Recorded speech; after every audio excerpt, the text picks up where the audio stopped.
একটা মূলনীতি রয়েছে, কোরবানির পশুর মধ্যে ইবাদত হয় এইরকম যে কোনো বিষয় এটার মধ্যে অন্তর্ভুক্ত করা যাবে, শুধু আকিকার বিষয় না। শুধু আকিকার বিষয় না, মারামারি হইলো আকিকা নিয়ে, শুধু আকিকার বিষয় না, ফরজ কোরবানির সাথে অন্য যে কোনো ইবাদত জাতীয় বিষয় এই কোরবানির পশুর সাথে যুক্ত করা যাবে। মেয়ের বিয়ে হয়েছে, ছেলের বিয়ে হয়েছে, অলিমার জন্য বৌবাদ যেটাকে আমরা বলি, সেখানে দাওয়াত খাওয়ানো তো সুন্নত ছেলের পক্ষ থেকে, সেটার জন্য যদি কারো গোশতের প্রয়োজন হয়, সওয়াবের জন্য যদি কেউ নিয়ত করতে পারে, অলিমার গোশতের ব্যবস্থাও কোরবানিওয়ালার সাথে শরীক হওয়া যাবে।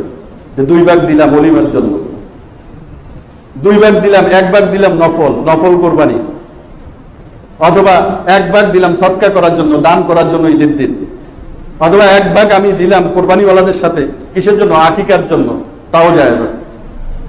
শুধু আকিকা না, কোরবানির সাথে, ফরজ কোরবানির সাথে নফল কোরবানি, সদকার জন্য, কাউকে দান করার জন্য, অলিমা দাওয়াতের জন্য, আকিকার জন্য, সব কিছুর জন্য শরীক হওয়া যাবে। আল্লাহ পাক আমাদেরকে বুঝার আমল করার তৌফিক